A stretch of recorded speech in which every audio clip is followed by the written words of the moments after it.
Programming पढ़ रहे हैं आप लोग। तो आइए एक हेलो वर्ल्ड का प्रोग्राम पढ़ने के लिए हम लोग रेडी होते हैं।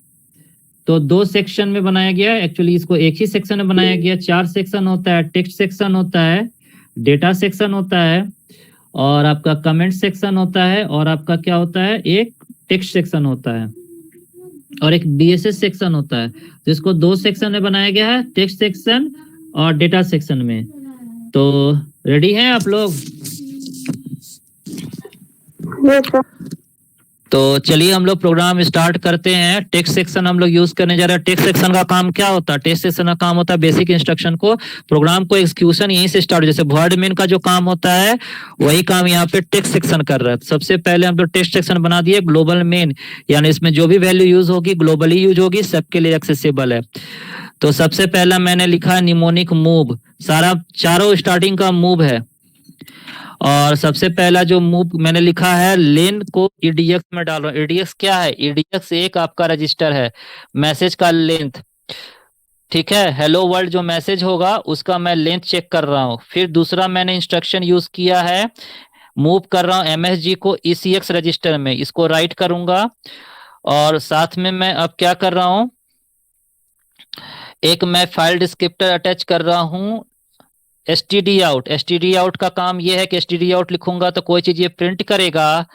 और फिर ex4 मैंने लिखा है सिस्टम कॉल नंबर, यानी ये मेमोरी को कॉल करेगा राइट करने के लिए। यानी राइट करने के लिए जैसे आप कीबोर्ड से लिखते थे, यहाँ पे आपको इंस्ट्रक्शन पेश करना होगा। जैसे ये पॉइंटर आप दीजिएगा तो ये हेलो वर्ल्ड लिखना रेडी होगा। और लास्ट जो है इंट 080 ये लिखना कंपलसरी है पूरा का पूरा थ्रू आउट प्रोग्राम में। ये इसके थ्रू ये अपने ऑपरेटिंग सिस्टम को कॉल करेगा। तो किसको किसको कॉल कर रहा है?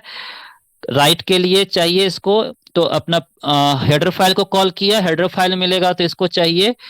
जैसे सी और सी प्लस प्लस में सिर्फ प्रिंटफ लिखते हैं, लेकिन यहाँ पे पॉइंटर भी अटैच करना होता है कि हमको एक पेन चाहिए। जस्ट लाइक समझिए कि सिस्टम कॉल नंबर सिस डॉट राइट का मतलब आपको एक पेन उपलब्ध कराया गया, और कॉल करना मतलब एक कॉपी उपलब्ध कराया गया कि कॉपी ले लीजिए और पेन ले लीजिए। और आपको शुरू में ही बता दिया गया कि हेलो वर्ल्ड का लेंथ इतना है, मतलब आपको वो जगह भी उपलब्ध करा दिया गया, यानी आपको मेमोरी भी उपलब्ध करा दिया गया।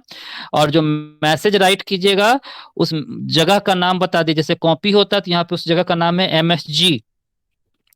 एमएसजी में आप मैसेज टाइप कीजिएगा। तो ये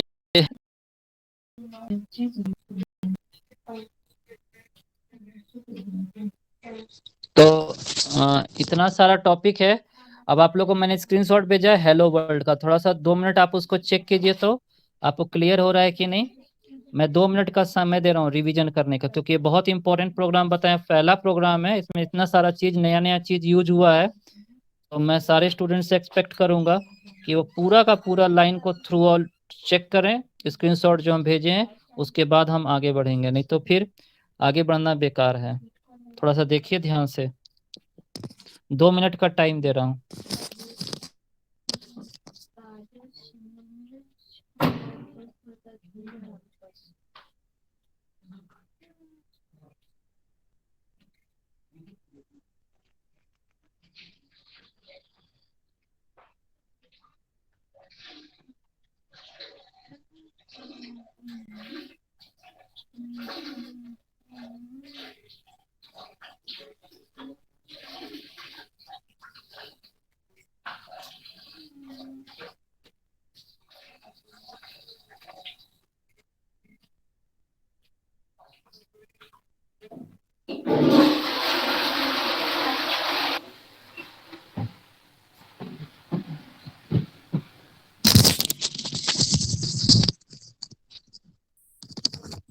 आप देखिए उसको, एक एक लाइन को चेक कीजिए। और अगर कहीं पर भी आपको क्लियर नहीं हो रहा है तो हमसे पूछिए, क्योंकि फिर ये मौका नहीं मिलेगा दोबारा।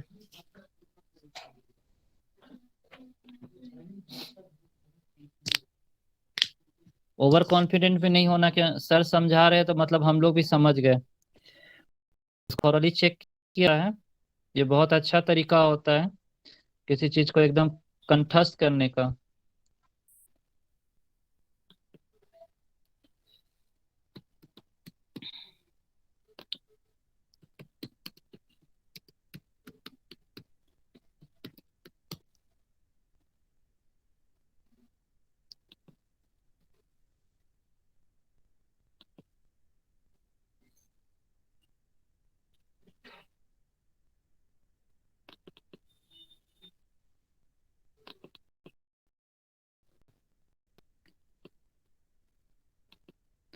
क्लियर है? बोलिए। What is the meaning of DB here? What is the meaning of? DB message DB लिखे है ना, जैसे हेलो वर्ल्ड लिखे उसके पहले हाँ, तो DB, डीबी पॉइंटर है, डीबी के थ्रू राइट करेगा। DB के थ्रू राइट करेगा। हाँ, डीबी ये आपको समझिए जस्ट लाइक ये पेन है।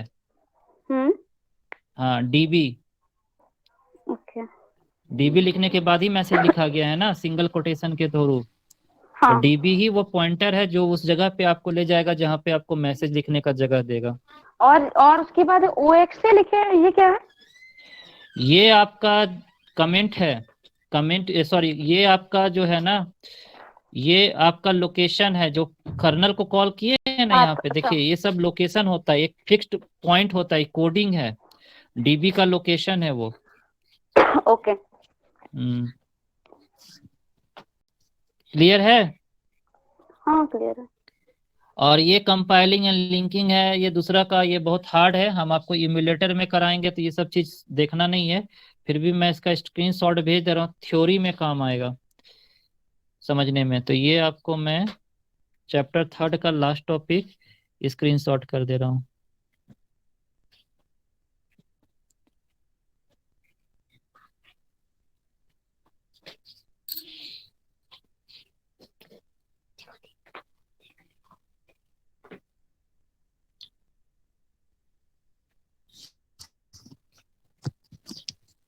साढ़े सात।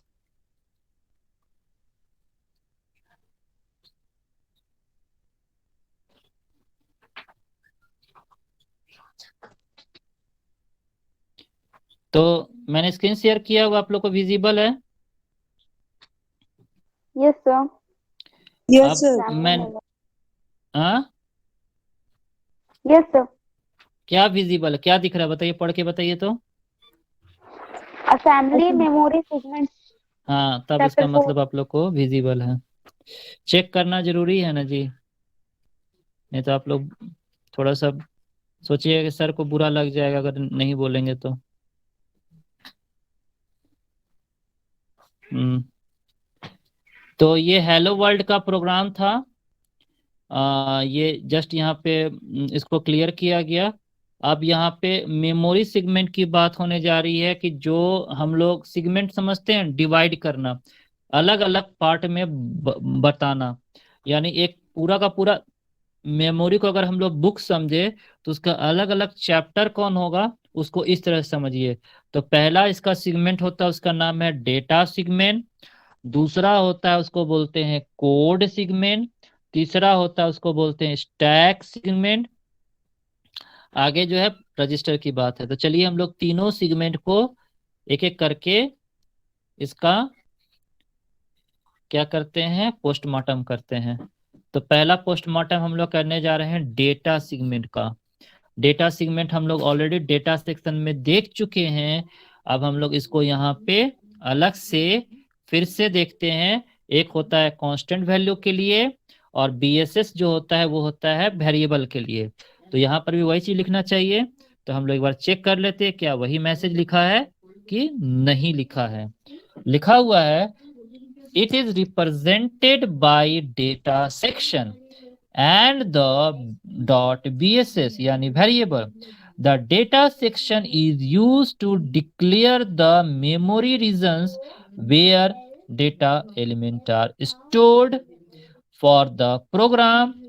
This section cannot be expanded after the data elements are declared and it remain static throughout the program. इसका मतलब ये हुआ कि जब हम लोग डेटा सेगमेंट यूज करेंगे उसमें जो भी मेमोरी डिक्लेयर किया जाएगा वो throughout the program fixed होगा। उसको आप पूरे के पूरे प्रोग्राम में कभी भी कहीं भी चेंज नहीं कर सकते हैं। उसकी मेमोरी फिक्स्ड हो गई, अब वो चेंज नहीं होगी। क्लियर है? यस बीएसएस सेक्शन वेरिएबल के लिए यूज होता था। आइए फिर से हम लोग इसको चेक कर लेते हैं। The BSS section is also static memory section that contains buffer for data to be declared later in the program. This field, इसका मतलब ये था इसका जो भी मेमोरी सेक्शन यूज हुआ है वो भी परमानेंट ही है, लेकिन आपको मेमोरीज का परमानेंट है, लेकिन इसके जो वैल्यू होंगे वो throughout the program change हो सकते हैं। कोड सेगमेंट जो तीसरा सेगमेंट है वो किसकी बात कर रहा है? वो बात कर रहा है आपका टेस्ट सेक्शन की। जो भी आप प्रोग्राम को बिगिन कीजिएगा, स्टार्ट कीजिएगा, वो कोड सेगमेंट के अंतर्गत लिखते हैं। और स्टैक सेगमेंट जिसके नाम से ही क्लियर है कि इसमें जो भी होगा स्टैक के फॉर्म में डेटा जाएगा। क्लियर है? यस और नो? तो स्टैक क्या है?